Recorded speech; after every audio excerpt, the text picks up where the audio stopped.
আসসালামু আলাইকুম রহমতুল্লাহ। খেয়াল করেন, সেট এ সমান x belongs to N such that x square greater than 8 এবং এক্স কিউ লেস দেন 30 হলে এক্স এর সঠিক মান কত। তাহলে এ দিয়ে সেটটা উঠাই নিলাম।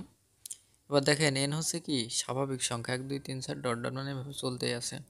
তাহলে কন্ডিশনটা হচ্ছে কি যে এক্স স্কোয়ারের মান 8-এর থেকে বড় হবে এবং এক্স কিউ এর মান 30-এর থেকে ছোট হবে। তাহলে এক্স যদি আমি 1 নিই, তাহলে 1 স্কোয়ার করলে 1, যেটা 8-এর থেকে ছোটো, এই জন্য এই কন্ডিশন হয়নি, কেটে গেছে। 1 কিউ করলে 1, যেটা 30-এর থেকে ছোটো। 2 স্কোয়ার করলে 4, এটাও মানে না। 2 কিউ করলে 8, 3 স্কোয়ার করলে 9, যেটা 8-এর থেকে বড়, এটা মানে। 3 কিউ 27, যেটা 30-এর থেকে ছোটো। এবার এক্স সমান 4 হলে 4 স্কোয়ার করলে 16, যেটা 8-এর থেকে বড়।